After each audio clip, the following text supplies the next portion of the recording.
कराची में पुलिस की जगह टेक्नोलॉजी लेगी। सड़कों पर पुलिस कम और अब कैमरे ज्यादा नजर आया करेंगे और कैमरे आपकी हर गैर कानूनी हरकत को न सिर्फ रिकॉर्ड करेंगे बल्कि आप पर भारी जुर्माना भी आयद करेंगे। जुर्माना अदा नहीं किया तो पहले ड्राइविंग लाइसेंस मुअत्तल होगा और फिर CNIC ब्लॉक हो जाएगा। कैमरे सिर्फ सड़कों पर ही नहीं लगेंगे, गाड़ियों के अंदर भी। डैशबोर्ड पर front side camera, rear view यानी अकब में दिखाने वाला कैमरा और कार के केबिन में भी कैमरा लगाना ज़रूरी होगा। शहर में जानलेवा ट्रैफिक हादसात को रोकने के लिए हैवी ट्रैफिक यानी ऑयल टैंकर्स, वाटर टैंकर्स और डंपर्स की स्पीड लिमिट में रखने का भी फैसला किया गया है, जबकि शहर की कई शाहराहों पर चंची रिक्शे पर भी पाबंदी होगी। आर्टिफिशियल इंटेलिजेंस के इस दौर में बिल आखिर कराची में ट्रैफिक के मसाइल पर काबू पाने के लिए टेक्नोलॉजी के इस्तेमाल का फैसला कर ही लिया गया है। इस पर बात करने के लिए हमारे साथ इस वक्त स्टूडियो में मौजूद हैं DIG ट्रैफिक पीर मोहम्मद शाह साहब। शाह साहब, वेलकम इन FIR। सबसे पहले तो मुझे ये बता दीजिए कि ये जो आपने फैसला किया है टेक्नोलॉजी के इस्तेमाल का, ये एक अच्छा फैसला है, लेकिन क्या ये पुलिस की सतह पर है? कहीं ऐसा तो नहीं कि किसी सतह पर कोई सियासी मुदाखलत आ जाए और सारी आपकी जो कोशिशें हैं ये बेकार हो जाए? जी नहीं, एक्चुअली इसके पीछे गवर्नमेंट ही है, क्योंकि जैसे मीडिया के ऊपर जो रीसेंट एक स्पेट आया, स्पाइक आई एक्सीडेंट्स में, और वो रिपोर्ट हुई और उसके बाद से सरकार ने ये फैसला किया कि इस सिस्टम को समझना है कि आया इस तरह के एक्सीडेंट्स क्यों हो रहे हैं। और जब हमने इसकी एनालिसिस की और एक प्रेजेंटेशन के ज़रिए सरकार को बताया कि ये वजूहात हैं, एक तो ज़ाहिरी वजूहात होती हैं जिनको शायद ठीक करने से जो बुनियादी जो रूट कॉज है वो एड्रेस नहीं होता, तो हमने रूट कॉजेज़ को आइडेंटिफाई किया। ये बतलाया कि भाई पुलिस ऑफिसर अभी तो सिर्फ 5,000 है, इसको 20,000 भी अगर आप कर दें ट्रैफिक पुलिस की नफरी को, तो भी ये 2.5 करोड़ और 1 करोड़ गाड़ियों का शहर, 2.5 करोड़ लोगों का शहर, उसको वो कंट्रोल नहीं कर सकेंगे। The only way out was the technology. और फिर चीफ मिनिस्टर सिंध की सदारत में जो मीटिंग हुई उसमें ये फ़ैसला किया गया कि अब टेक्नोलॉजी को ट्रैफिक के मैनेजमेंट के लिए यूज़ किया जाए। और उसके बाद से लेकर और ये तकरीबन कोई 1 माह गुज़र चुका है और हमने एक लॉ को स्टडी किया, दुनिया के जो कंपैरेटिव ट्रैफिक मैनेजमेंट सिस्टम्स थे वो देखे, और फिर पाकिस्तान और फिर ख़ुसूसन कराची के हवाले से सॉल्यूशंस ढूंढे हैं और उन सॉल्यूशंस को एक ड्राफ्ट प्रपोज्ड अमेंडमेंट बिल की सूरत में पेश किया है, जो कि बहुत जल्द एक कानून की सूरत में पास होके ग्राउंड पर आएगा। और ये कानून सिर्फ कागज़ की हद तक नहीं होगा, क्योंकि साथ साथ उसकी इम्प्लीमेंटेशन और ग्राउंड के ऊपर उसकी इन्फोर्समेंट स्ट्रेटजी भी हमने बनाई है। और जैसे जैसे ये प्रोग्राम में आप पूछेंगे तो मैं आपके तवज्जुह से, ये अच्छी बात है कि आप जो है वो जा रहे हैं किसी कानून की तरफ, आपने बात की है। तो ये अमेंडमेंट जो है ये आपने ही बनाकर गवर्नमेंट को दी है या गवर्नमेंट की जानिब से आपसे मांगी गई थी? क्या हुआ था बेसिकली, ये स्टेप कहाँ से लिया गया? ये बेसिकली मीटिंग हुई थी हाईएस्ट लेवल के ऊपर और उसमें मसलों का पूछा गया था कि ये मसले क्यों हो रहे हैं इस तरह के।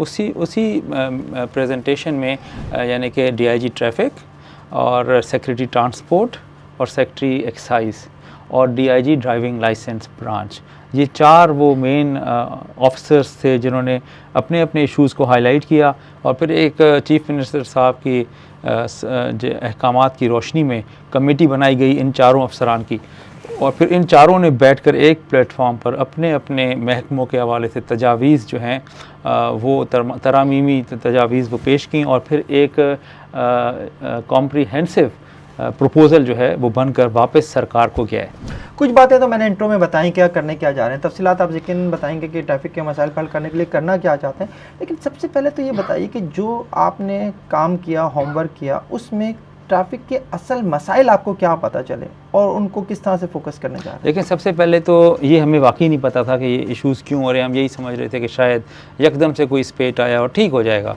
लेकिन हमने फिर एक टीम बनाई KRAT के नाम से, Karachi road accident analysis team. उसकी हमने NED और PIMSTEC से हमने ट्रेनिंग कराई, और फिर जब वो फील्ड में गए और हर फेटल एक्सीडेंट को उन्होंने डिटेल में स्टडी किया, तो जब जो चीज़ें हमारे ऊपर वाज़े हुई वो ऐसी थी जो स्ट्रक्चरल थी, जिसको अगर हमने जड़ से ना पकड़ा तो ये हम कुछ भी करते रहे, FIRs हों, जेलें हों, ये मसले ख़त्म नहीं हो सकते थे। फॉर एग्ज़ाम्पल जैसे कि बड़ी गाड़ियों के साइड में गार्ड्स ही नहीं हैं। अगर कोई गाड़ी खुदा न खास्ता उनसे टच होती है उनकी गलती से या बड़ी गाड़ी की गलती से तो वो सक इन हो जाती है। वैसे भी एक लर्जिश होती है जब बड़ी गाड़ी चलती है तो वो अपनी तरफ चीज़ों को खींचती है, और खुदा ना खास्ता कोई स्लिप हो गया तो वो डायरेक्ट टायरों में चला जाता था। तो हमने फिर ये तजवीज़ दी कि ये तमाम जितनी भी बड़ी गाड़ियाँ हैं उन सबको प्रॉपर ज़मीन से 1-1.5 फुट तक की क्लियरेंस हो और उसके बाद उनकी बॉडी शुरू हो जाए। तो एक तो ये रीज़न, मेन रीज़न थी। दूसरी जो रीज़न थी वो जो बड़ी गाड़ियां हैं ये ओवर स्पीडिंग कर रही हैं, और जब ओवर स्पीड आप करेंगे और ओवरलोडेड होंगे तो ब्रेक तो लगनी नहीं है, ऐसे ही है। तो दूसरी मेन रीज़न जो थी वो ओवर स्पीडिंग थी। फिर तीसरी जो मेन रीज़न थी वो ओवरलोडिंग थी, यानी कि अगर एक डंपर जो है उसने सिर्फ 27 टन का वज़न उठाना है खुद समेत, और वो जब 80 टन उठाएगा तो वो फिर उसके ब्रेक्स तो काम नहीं करेंगे। ऐसे ही है। फिर टैंकर की अगर हम बात करें, पानी के टैंकर की, तो उसके अंदर कंपार्टमेंट्स होते हैं ताकि जब खुदा ना खास्ता ब्रेक लगानी पड़े तो वो जो पीछे लहर बनती है पानी की उसको वो कंपार्टमेंट्स रोक लेते हैं। तो यहाँ पर कंपार्टमेंट्स हैं नहीं, जब ब्रेक कोई लगाए। वाटर टैंकर्स में कंपार्टमेंट्स ही नहीं पाए गए, बहुत सौ में नहीं है, अब जो हमने लाजमी करार दिया है। और जैसे वो जो हमारे पास एक एक्सीडेंट हुआ था जिसमें मियाँ बीवी और उनका जो नौमौलूद बच्चा, उसमें ड्राइवर ने कहा मुझसे ब्रेक नहीं लगे, ब्रेक फेल थे। जब हमने चेक किया तो ब्रेक ठीक थे, लेकिन चूंकि उसके अंदर इतना पानी था और उसका इतना मोमेंटम बना था तो ब्रेक तो लगना ही नहीं था, तो वो सीधा ही टैंकर चला गया और इतना बड़ा नुकसान। वो पानी का मोमेंटम बना इसी वजह से कि उसमें कंपार्टमेंट्स नहीं थे। जिस लेवल का जितना बड़ा वो था टैंकर था, इस लेवल के जो टैंकर्स होते हैं इस साइज के, उनमें कितने कंपार्टमेंट्स होने? 3 कम से कम होते हैं, मिनिमम 3 कंपार्टमेंट्स, और 4 अगर बड़ा टैंकर है 22 व्हीलर है तो 4। तो इस तरह से यानी कि हम फिर हर वाटर टैंकर में, ऑयल टैंकर में तो होता है, लेकिन वाटर टैंकर्स आपको पता है कि यहाँ पर इन्फोर्समेंट मैकेनिज़्म था भी नहीं और हमें भी नहीं पता था, जैसे फ्रैंकली स्पीकिंग। तो एक वजह फिर उनकी ये नज़र आई। उसके अलावा फिर मोटर बाइकर्स, ये इनको नहीं पता कि टैंकर या बड़ी गाड़ी जितनी भी हैं उनके अगर आप लेफ़्ट से ओवरटेक करेंगे तो वो आप कभी उनको नज़र नहीं आएंगे, वो उनका बहुत बड़ा ब्लाइंड स्पॉट होता है। ऐसे ही समझें कि वो अगर शीशे में आप समझे आपको वो देख रहा है इतने बड़े शीशे में, तो ये आपकी गलत फहमी है। तो काफ़ी सारे मोटर बाइकर्स तो गलत साइड से जाकर और उसके अंदर जब वो मुड़ता है लेफ़्ट को तो ये उसके अंदर चले जाते थे। तो एक रीज़न ये नज़र आई। ये यहाँ पे मैं आपको रोकूंगा, ये ब्लाइंड स्पॉट की ज़रा वजाहत कीजिएगा, ख़ास तौर पर बाइकर्स के लिए, क्यों उस ड्राइवर के लिए वो ब्लाइंड स्पॉट है और क्यों उसे नज़र नहीं आ रहा? असल में ये पूरी दुनिया में जितनी भी बड़ी गाड़ियाँ हैं उनके अंदर ये डिज़ाइन फॉल्ट है, क्योंकि ड्राइवर बहुत ऊपर बैठा है और उसको जितने भी शीशे लगा ले वो कुछ स्पॉट्स ऐसे हैं, ये ऐसे ही जैसे मैं अभी पीछे नहीं देख रहा हूँ, राइट। तो मेरे लिए वो ब्लाइंड है। जब तक कि मेरे पास इधर शीशा ना हो, इधर शीशा ना हो, फिर भी कोई ऐसा स्पॉट होगा मेरे सर के पीछे जो मुझे नज़र नहीं आएगा। इसी तरह जो बड़ी गाड़ियाँ होती हैं उनके बड़े ब्लाइंड स्पॉट होते हैं, इवन जो छोटी कारें होती हैं उनके अंदर ब्लाइंड स्पॉट्स होते हैं। तो जितनी बड़ी गाड़ी होगी उतना बड़ा ब्लाइंड स्पॉट होगा।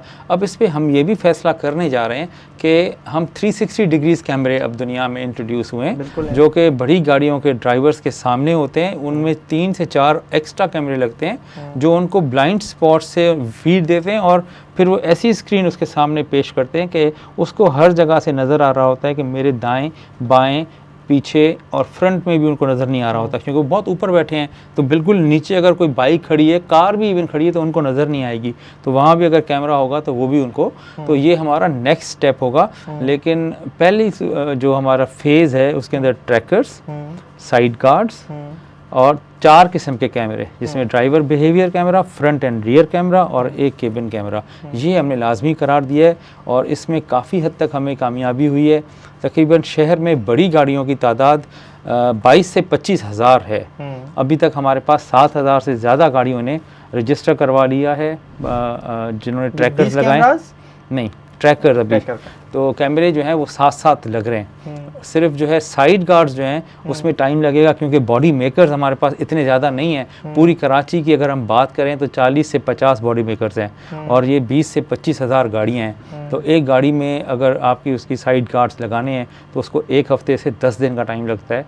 तो उस हिसाब से हमने रैशनल एक माइंड फ्रेम के साथ ही इम्प्लीमेंटेशन करानी है। तो कुछ टाइम हम उनको देंगे, लेकिन डेली बेसिस के ऊपर परफॉर्मेंस एवेल्युएशन होगी अगर किसी एसोसिएशन ने या गुड्स ट्रांसपोर्ट वालों ने हमें ये फील हुआ कि वो ब्लफ कर रहे हैं, वो टाइम गेन कर रहे हैं, वो ये इंतज़ार कर रहे हैं कि गवर्नमेंट का मूड चेंज हो, तो उनको फिर हम रियायत या ऑफिसर चेंज हो जाए, या ऑफिसर चेंज हो सकता है, तो वो फिर उस पे वो ब्लफ खेलें, तो वो हम इजाज़त नहीं देंगे। हम डेली बेसिस के ऊपर, जैसे मैंने आपको बताया कि ट्रैकर्स चूँकि रेडीली अवेलेबल हैं, तो हम उनको बिल्कुल टाइम नहीं दे रहे। ये महीना उनके लिए आखिरी है, 1 जून तक इन्होंने 100% गाड़ियों में ट्रैकर्स लगाकर हमारे हवाले करना है। 22,000 गाड़ियों के लिए आपने उन्हें 1 जून तक की मोहलत दी हुई है कि 22,000 गाड़ियों में लग जाने चाहिए। Exactly. अच्छा, ये तो मैं आपसे ज़रूर एक सवाल करना चाहूँगा, फिर एक ज़िमनी सवाल भी है। पहले मुझे ये बता दीजिए कि अक्सर हैवी ट्रैफिक जो हैं उन पे बलूचिस्तान नंबर प्लेट होती है, उनका ताल्लुक इस शहर के में होता ही नहीं, यानी एक्साइज में उसका रिकॉर्ड ही नहीं होता।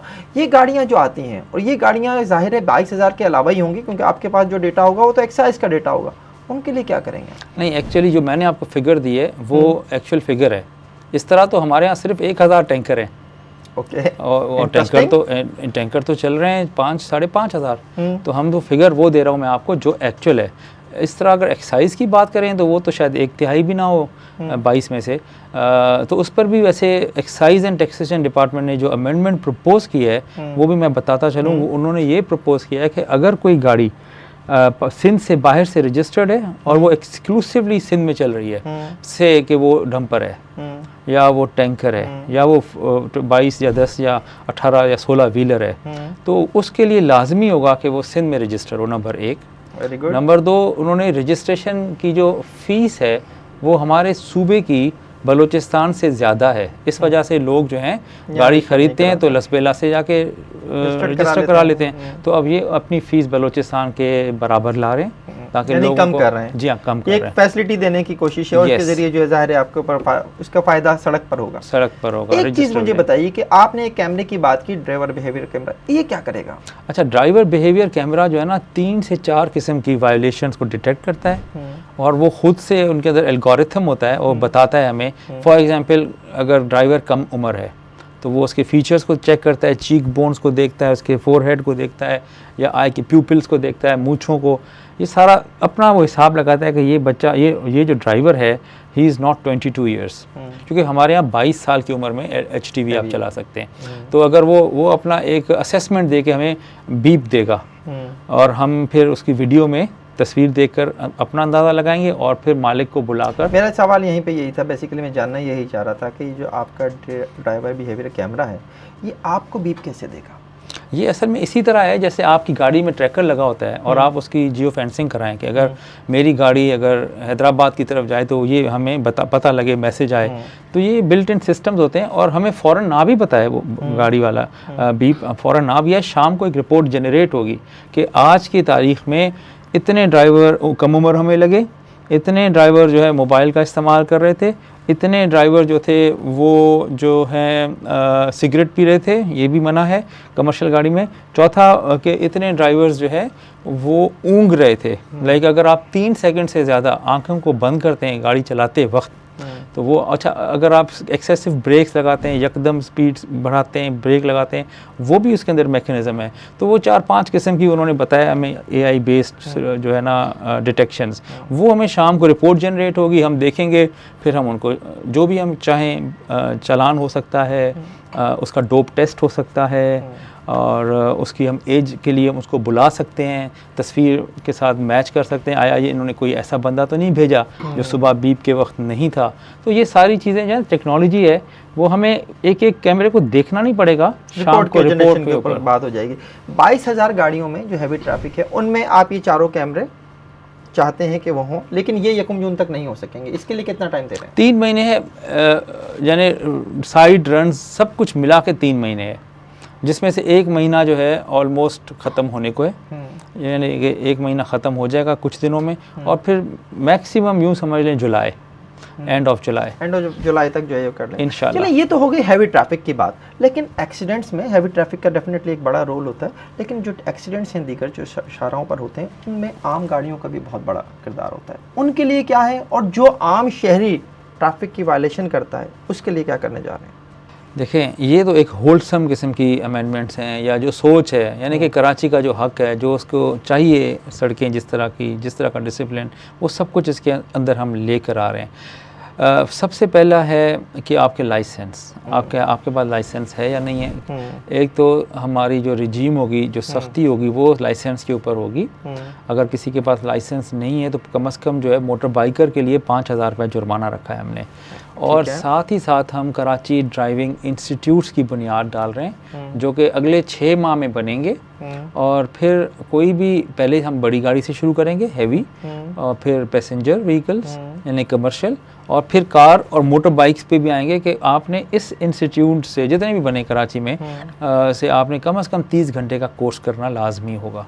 जब आपके पास वो कोर्स, तो देखें अभी इस वक्त होता क्या है, एक बंदा मोटर बाइक अपने सीख लेता है और फिर उसको लाइसेंस जब मिल जाए तो उसको ना लेन का पता, ना लाइन का पता, ना उसको यानी कि ओवर स्पीडिंग, मतलब वो यही समझता है कि अपने मोहल्ले में ही चला रहा है। तो वो जो ट्रेनिंग इंस्टीट्यूट्स होंगे वो उसको थियरी, फिर सिमुलेशन और फिर प्रैक्टिकल कराएंगे।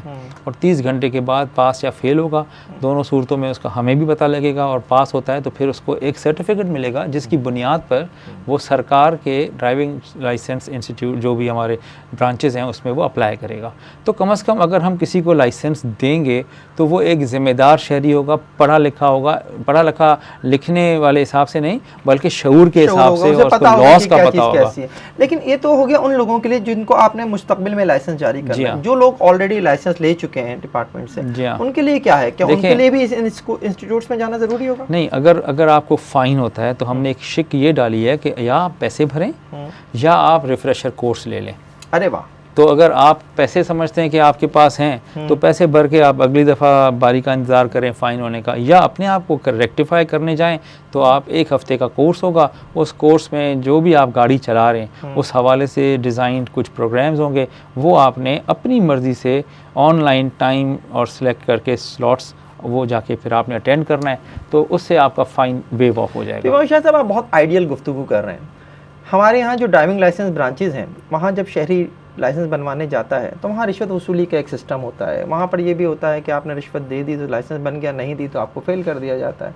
इस चीज़ को रोकने के लिए वहाँ के ऊपर भी कुछ काम हो रहा है या नहीं? मेरे ख्याल में फ़हीम भाई, ये आपकी बात जो है ना, अगर मैं 2-3 साल पहले करता या सुनता तो आपकी ठीक थी। इस वक्त जो हमारे आईजी साहब हैं, इनका जो फोकस रहा है डे 1 से, मुझे पर्सनली पता है कि एक छोटी पोस्ट पे भी आईजी साहब इसमें स्टैंड ले लेते हैं, इस हद तक कि वो अपनी पोस्ट को भी नहीं देखते। ऐसे ही है। तो उन्होंने बहुत इसमें ना इम्प्रूवमेंट किया। इस वक्त जो ऑफिसर्स लगे हुए हैं उनका एक अच्छा किरदार है। हाँ, ये और बात है कि लाइसेंस जो है ना आसानी से मिल जाता है, यानी कि अगर आप टेस्ट छोटा सा पास करें आपको लाइसेंस मिल जाएगा। अब हमने 30 घंटे की एक्स्ट्रा लर्निंग एक फैसिलिटी दी है जिसमें लाजमी आपका जाना। तो वो जो है ना, मेरा ये ख्याल है कि अगर हम नीयत से काम करें तो इंशाअल्लाह ताला this will be a success. नीयत होनी चाहिए, मंजिल का पता होना चाहिए, फिर छोटे छोटे कदमों से आप मंजिल हासिल की तरफ पहुँच ही जाते हैं। मैंने एक वीडियो देखी थी, उस वीडियो में आपने जो आम शहरी हैं उनके लिए जो लाइसेंस की बात, उनके लिए जो आपने जुर्मानों की बात की, उसकी ज़रा मैं चाहूँगा कि थोड़ी सी डिटेल्स और बता दीजिए कि एक शहरी जो अगर ट्रैफिक के किसी कानून को वायलेट करता है तो उसको किस तरह से जो है वो आप लव लेटर जिससे आप कह रहे थे वो घर भेजेंगे। ऐसा है कि देखें, इस वक्त पुलिस के लिए प्रॉब्लम ये है कि हम पूरे कराची की ट्रैफिक पुलिस मिल कर ना बहुत ज़्यादा जोर लगाते हैं, तो 4-4.5 हज़ार से ज़्यादा जुर्माने नहीं कर सकते दिन के अंदर, फ़ाइन यानी कि चालान। और लाहौर हमारा मेरे करीबी मिसाल है, वहाँ 16 से 17 हज़ार जो है ना वो कैमरे डेली बुनियाद पर चालान घरों पे भेज रहे हैं। ठीक है। तो एक तो वो डेटरेंस है, फिर ज़्यादा कैच है। तीसरा, हमने अपने जो फ़ाइन अमाउंट्स है ना वो इतने रिडिकुलसली लो हैं, मतलब 500 रुपये हेलमेट ना पहनने का, फिर 800 रुपये ओवर स्पीडिंग का, 1200 रुपये टिंट का। अब ये लोग हैबिचुअल हो गए हैं, फिर लोग पुलिस वाला रोकता है तो उनको ये चांस होता है कि चलो 500 की जगह शायद 100 या 200 से भी काम हो सकता है। अब तो ना पुलिस वाला होगा और फिर आपकी एविडेंस बेस्ड जो है ना आपके पास सो कॉल्ड लव लेटर आएगा और फिर आपको जो है ना मतलब कॉन्टेस्ट किससे करेंगे आप? रोड पे तो आप पुलिस वाले से भिड़ सकते हैं, जब आपके ख़त घर पे आ गया ना फिर वो स्टेट से लड़ना है आपने। फिर आप लड़ते हैं तो लड़ लें अगर लड़ सकते हैं तो, अदरवाइज़ तो फिर आपको जुर्माना पे करना पड़ेगा।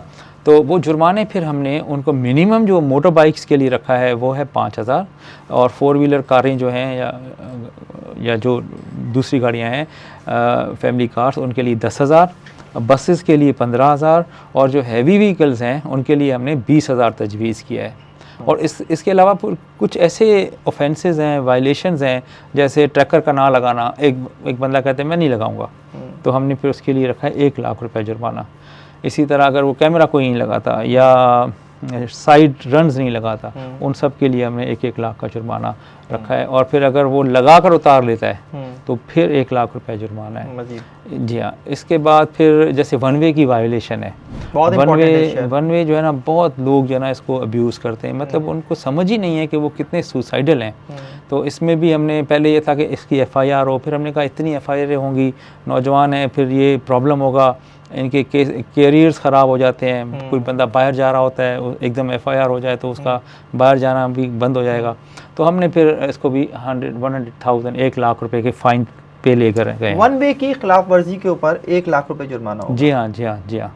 ये तो हमने इस पे काफ़ी सोचा है हमने कि देखें, लोगों को ना खौफ होना चाहिए। बाहर जाएं, आपको पुलिस तो नज़र नहीं आती, ऐसे ही है, तो आप क्यों ठीक हो जाते हैं? आपको पता है कि भाई फेयर सिस्टम है, फेयर सिस्टम है, आपके पास वीडियो कैमरा फ़ोटो आ जाएगा, फिर आप क्या कह सकते हैं? एक हमारे दोस्त बता रहे थे कि दुबई से वापसी पर वो वापस आ रहे थे दोस्त, तो एक जगह पे सिर्फ उन्होंने ज़ेब्रा क्रॉसिंग सही क्रॉस नहीं की और हंसते हंसते इस तरफ से उसने कहा देखो कुछ भी नहीं हुआ। जब वो एयरपोर्ट पे पहुंचा, उसको 10,000 दिरहम पता लगा, उसको जाने नहीं दे रहे थे।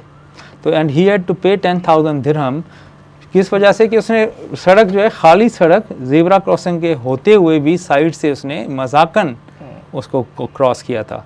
तो ये होती है मतलब टेक्नोलॉजी, और हम भी इसी को ही इम्प्लीमेंट कर रहे हैं।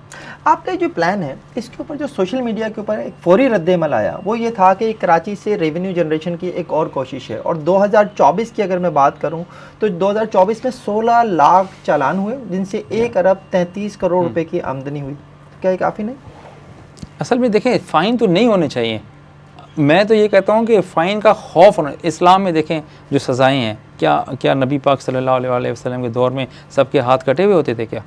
तो वहाँ पर तो ये सज़ा थी कि खौफ हो, एक आपकी डेटरेंस क्रिएट हो।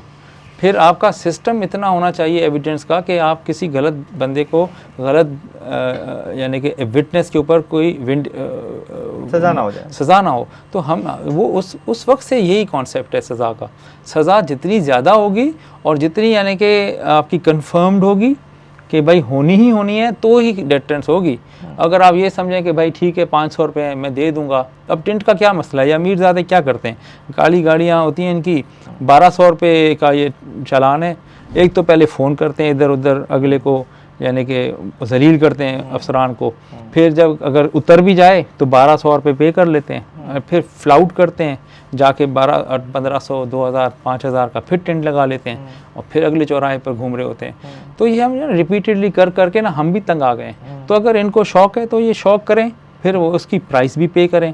फिर जो बेच रहा है इनको अल्टीमेटली उसके 5 लाख रुपए उसके ऊपर जुर्माना रखा है। जो शॉपकीपर गाड़ी को करेगा, यस, उसके ऊपर 5 लाख रुपए जुर्माना होगा। यस, ये कार्रवाई कौन करेगा? ये तो ट्रैफिक पुलिस नहीं करेगी, नहीं, फिर ये हम लोकल पुलिस करेगी। ट्रैफिक पुलिस नहीं करेगी, ये डिस्ट्रिक्ट पुलिस करेगी। तो देखें ना, FIR होती है, तफ्तीश वही करते हैं। तो इसी तरह टेंट जब हम करेंगे, उनको बताएंगे कि भाई एक बंदा है उसने टेंट कराई है, कहीं से तो कराई होगी ना। और अगर वहाँ जाते हैं, वहाँ टेंटेड मटेरियल पड़ा हुआ है या नीली बत्ती पड़ी है या फैंसी प्लेट पड़ी है, तो वो 5 लाख रुपया जुर्माना भरेगा। दैट्स इट, सिंपल है। लोग बाज आ जाएं तो बेहतर है। रेवेन्यू क्यों जनरेट करवाते हैं शहर का?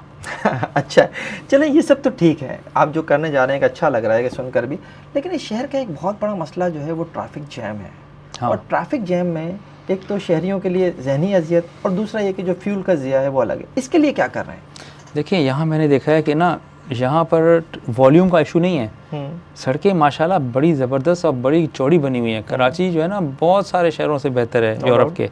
यहाँ मसला सिर्फ ये है कि मास ट्रांसिट सिस्टम नहीं है, जिसकी वजह से मोटर बाइक्स बहुत हो गई हैं, जिसकी वजह से जो है ना चिंची रक्शे बहुत हो गए। एक तो चिंची रक्शे जो हैं ये अपना रोज़गार करें भले, मैं तो यही कहता हूँ, लेकिन डिसिप्लिन सीखें। ये सोचें कि भाई हम चौक के ऊपर इस तरह खड़े नहीं हो सकते। और हमने फिर ट्रांसपोर्ट डिपार्टमेंट के साथ मिलकर सर्वे किया और तकरीबन 42 सड़कें ऐसी हैं कराची के अंदर जहाँ पे चिंची रिक्शा अगर ना भी चले तो अल्टरनेट व्हीकल सिस्टम ट्रांसपोर्ट का मौजूद है, मिनी बसेस या ग्रीन और दूसरी बसेस के, वहाँ से लोग जो है इजीली ट्रैवल कर सकते हैं। तो अब 42 सड़कों पे एकदम से आना बड़ा मुश्किल लग रहा था, तो हमने उनमें से पहले 11 सेलेक्ट की और उन पर हमने इम्प्लीमेंट कराया है। और मेरी और बाकी भी दोस्तों की, मेरे ऑफिसर्स की बड़ी उकाबी नज़र है उन ऑफिसर्स के ऊपर जो कि कोशिश करते हैं कि इस तरह के फ़ैसले आते जाते रहते हैं तो हम उसको ज़ीरो टॉलरेंस पे ले रहे हैं। जैसे हमारा आप मिलेनियम देख लें, जेल चौरंगी देख लें, नीपा देख लें, इधर अभी किसी किस्म का आपको रक्षा नज़र नहीं आएगा। फिर ऑल द वे नूरजहान, शारा जो नूरजहान नहीं, ये उससे जो पहले वाली है शेरशाह सूरी हैदरी वाली, वहाँ पर हमने सख्ती की है। और अब हम नेक्स्ट फेज़ में 5 और सड़कें लाने जा रहे हैं और वो भी कमिश्नर साहब की सरबराही में एक टीम है, हम वहाँ पर बैठते हैं, हर सड़क डिस्कस होती है, उसकी प्रेजेंटेशन दी जाती है, ऑल्टरनेट ट्रांसपोर्ट मैकेनिज़्म बताया जाता है, उसके बाद फिर ये ममानियत निकलती है। तो आहिस्ता आहिस्ता अगर हम ये चिंची रिक्शों को भी हम डिसिप्लिन कर गए ना तो यूँ समझे हमारी बड़ी कामयाबी होगी। फिर हमारा जो बड़ा मसला है ना वो है इंक्रोचमेंट्स, यानी कि इस पर भी कोई ना कानून साजी होनी चाहिए। यही हमारा डोमेन और परव्यू तो नहीं है, लेकिन मैं कभी कभी सोचता हूँ कि अगर इनके ऊपर भी इसी तरह जुर्माने हो जाएं, 1-1 लाख या 50-50, ये जो 10-5 हज़ार वाले जुर्माने ना, ये मुझे लगता है कि इन्होंने इसका अलग बजट रखा होता है। तो अगर कोई आ भी जाए तो वो तो कुछ ना कुछ इसका होना चाहिए, या कोई इतना स्ट्रॉन्ग डिपार्टमेंट बने जो चीज़ें अगर जब्त करे ना तो कानूनन वापस ही ना कर सके उनको, या तो लोगों को अल्टरनेट जगहें दी जाएं, यानी कि बड़े बड़े ग्राउंड्स हो जहाँ पे वो रेडियाँ लगाएं, वो अपना रोज़गार करें, जिनको उनसे ख़रीदना है वो वहाँ जाके ख़रीदें। जैसे बाजार हफ्ता बाजार लगते हैं, जैसे हफ्ता बाजार होता है, इतवार बाजार होता है। और इसमें जो है यकीनन मेयर कराची को आप अपनी तजावीज़ भेजिएगा भी, लेकिन उसमें भी एक बहुत बड़ा मसला जो है वो करप्शन का है, जो तजावुज़ात जो हटाने वाले हैं। लेकिन एक हमने फैसला किया है, इसमें मैं सॉरी आपको इंटरप्ट कर रहा हूँ, वो ये है कि जो हमारे बड़े चौराहे हैं ना, इस पर हमने उसूली फैसला किया है कि चौराहों के ऊपर ना कोई गन्ने का जूस बिकेगा, ना कोई रेडी होगी, ना कोई चिंची या छोटा रिक्शा खड़ा होगा। अब अगर कोई मिनी बस रुक के उतारती है तो उसको भी हम कोशिश करके डिसिप्लिन करेंगे, लेकिन जो परमानेंट जो उधर खड़े होते हैं ना, ये हमने चौक हमने आइडेंटिफाई किए हैं, तकरीबन 15 से 20 अभी मैंने किए हैं। इस पर हम इंशाल्लाह अगले हफ्ते से एक ज़ीरो टॉलरेंस पॉलिसी लेकर आ रहे हैं।